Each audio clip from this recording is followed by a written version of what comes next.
Hey everyone, and welcome to RUBIN'S Mind Lab, where we break down the latest research into what it really means. Have you ever wondered why some everyday words like burn or break seem to carry so much more meaning than others like kill or destroy?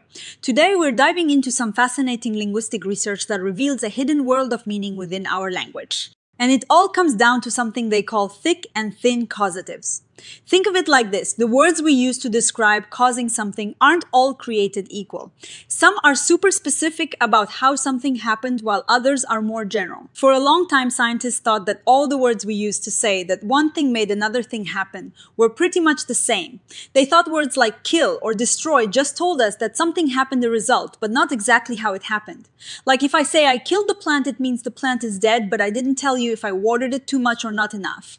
Or if I used too much fertilizer. See this example here. All these different things can lead to my plants dying or being destroyed. The words kill and destroy are like a big umbrella covering all sorts of causes. They don't give us a lot of detail about the process itself. But then researchers started noticing that some words just don't act that way. Take the word burn. When we say something like the sun burned my plants, it feels like we know a bit more about how it happened. It wasn't just a random outcome, it implies heat or radiation or something similar. These subjects work great with burn because they describe a way of causing that involves heat or radiation. But look at this second group. If I say the south-facing window burned my plants, it sounds a little weird, doesn't it? It is much more natural to say the south-facing window caused my plants to burn. This is because the window itself didn't transmit the burning, because it was more of an indirect factor. So the researchers created a new category for words like burn, melt, and break. They call them thick causative verbs because they're not just about the result, they also tell us something about the way the cause happened. Words like kill, destroy, and change are what they call thin causative verbs. They're more general. Now, to understand why this matters, we need to know a little bit about how we think about causes. There are two main ideas. One is production theories, which say causation involves a physical connection, like energy or force being transferred. Think of one billiard ball hitting another. The second is dependence theories, which say causation is about one thing depending on another. If I hadn't studied, I wouldn't have passed the test. My passing depended on my studying. This new research builds on previous work that suggested that different verbs might prefer one type of causation over the other. Thick verbs like burn seem to prefer that production idea where energy or force is transferred. Thin verbs like kill are more flexible and can work with either production or dependence. This is where it gets really interesting. If you say the lack of sunscreen caused Jane's skin to burn, that makes perfect sense. The sunscreen wasn't there, so the sun's rays burned her skin.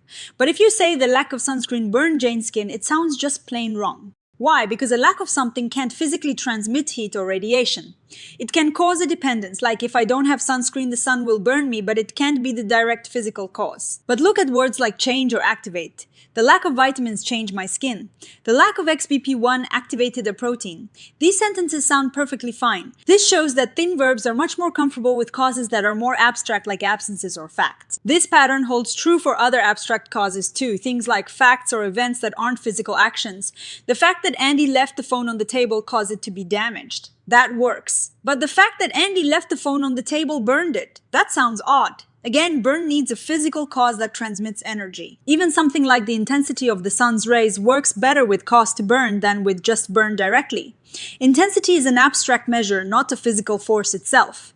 Thick verbs want a direct physical connection. The researchers also found that thick verbs have a preference for subjects that directly interact with the object. So a change in molecular structure caused the window to break. That works, but a change in molecular structure broke the window sounds a bit off. It implies the molecular structure itself did the breaking, which is less direct than what the word break usually implies. However, if the movement directly breaks something, or if intense fires burn peat, then those are direct causes and they work fine with thick verbs. The key is that physical interaction. They also looked at whether these thick verbs could be combined with other descriptive words to add more detail about the result.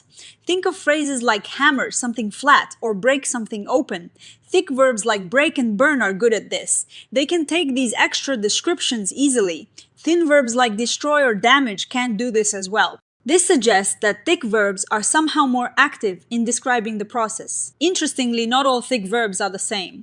The word bury, for example, is thick because it rejects abstract subjects, but it doesn't work with those extra descriptive phrases like break open. The researchers think this is because bury describes a state where the result itself tells us about the cause. If something is buried, it implies it was covered by earth or something similar. So the result state itself gives us clues about the how. So why does this difference between thick and thin verbs matter? The researchers propose it is partly a matter of competition. When we have a thick verb like burn, it is really good at describing that physical energy transfer the production cause. So it tends to take that role. The more general word cause is then left to describe the other type of causation, the dependence cause. It is like a division of labor. The specialized word does the specific job and the general word covers the rest. Basically, if something causes something else through physical energy transfer, that is production cause. And production cause always implies dependence cause, but dependence cause doesn't always imply production cause. This is why thick verbs which focus on production are more restrictive. This difference also explains why we prefer to say she was melting the chocolate rather than she was causing the chocolate to melt.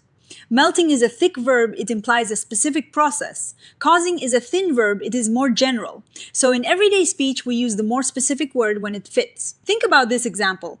A flat tire doesn't directly crack an axle, the driving motion does. So saying the flat tire caused the axle to crack is correct because the flat tire is a factor in the cause. But saying the flat tire cracked the axle is odd because the flat tire itself didn't apply the force. So to sum up, we have thin verbs like kill and destroy that are general and can describe various causes. And we have thick verbs like burn and break that are more specific and prefer causes that involve a direct physical transfer of energy or force. This distinction helps explain why certain sentence structures sound natural while others don't. It is all about the thickness of the verb, how much information it carries about the actual process of causation. This research also hints that this thickness might even affect how verbs behave grammatically. Thick verbs are more likely to be used in ways that show both the cause and the effect clearly. What this really tells us is that our brains are wired to understand causation in different ways. We have a strong intuitive sense for direct physical causation that involves energy transfer and a more general understanding of dependence. The language we use reflects this deep cognitive distinction. Scroll, what does this mean for us? Well, it shows that the words we choose matter. When we want to describe a precise physical process, we have specific words for it. When we want to describe a more general outcome, we have other words. And our brains are constantly navigating these nuances without us even realizing it. It's a beautiful example of how language and cognition are intertwined. So next time you're talking about something causing another thing, think about whether you are using a thick or thin verb and what that implies about the cause itself. I hope you found this linguistic deep dive as interesting as I did. It really opens your eyes to the subtle power of language. If you enjoyed this video, please hit that like button, subscribe to Rubin's Mind Lab for more science breakdowns, and let me know in the comments what other research topics you'd like us to explore. See you in the next one.